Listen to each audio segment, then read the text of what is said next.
నీళ్లు నిధులు నియామకాలు పేరుతో ప్రారంభమైనటువంటి తెలంగాణ ఉద్యమం సందర్భంగా ఆంధ్రులని తీవ్రంగా ద్వేషించినటువంటి సంఘటనలు చోటు చేసుకుని ఆ సందర్భంలో రెచ్చగొట్టే చర్యలు జరిగినాయి.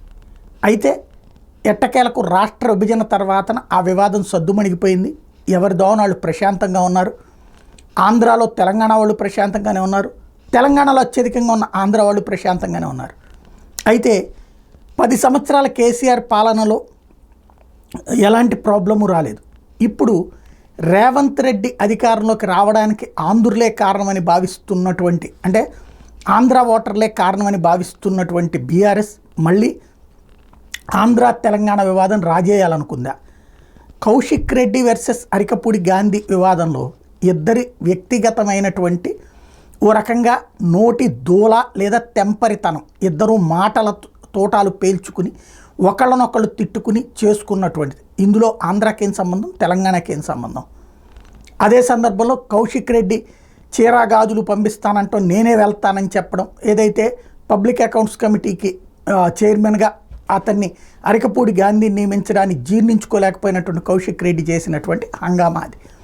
తీరా చూస్తే కౌశిక్ రెడ్డికి కౌంటర్గా అరికపూడి గాంధీ నేనే మీ ఇంటికి వస్తానని చెప్పడం, పోలీసులు అక్కడ ప్రేక్షక పాత్ర వహించినటువంటి వేళ అరికపూడి గాంధీ వెళ్ళి కౌశిక్ రెడ్డి ఇంటి మీద దాడికి పాల్పడ్డారు.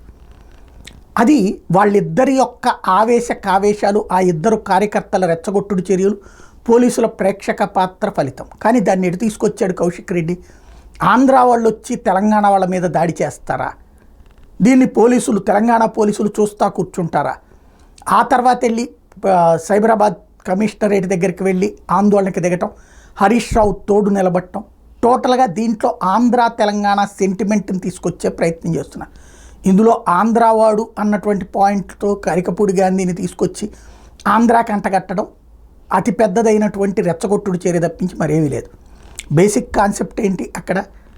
ఇంకోటి బీఆర్ఎస్ వాళ్ళు గ్రహించాల్సింది ఏంటంటే, ఆంధ్ర వాళ్ళ ఓట్ల వల్లనే బీఆర్ఎస్కి అన్ని సీట్లు వచ్చినాయి, ప్రధాన ప్రతిపక్ష పాత్ర వచ్చింది. హైదరాబాద్, రంగారెడ్డి, మెదక్ జిల్లాలలో అత్యధిక సీట్లు ఎవరు సాధించారు? బీఆర్ఎస్ఏ. మరి ఎందుకని? 10 సంవత్సరాల అధికారంలో ఉన్నప్పుడు ఆంధ్ర జోలికి పోలేదు, పైగా సపోర్ట్ అయ్యింది అన్నటువంటి ఉద్దేశం. ఇప్పుడు కౌశిక్ రెడ్డి తన యొక్క వ్యక్తిగత ప్రతిష్ట కోసం ఆ ఆంధ్ర ఓటర్ల నుంచి బీఆర్ఎస్ని దూరం చేస్తున్నారేమో ఆలోచించుకోవాల్సింది.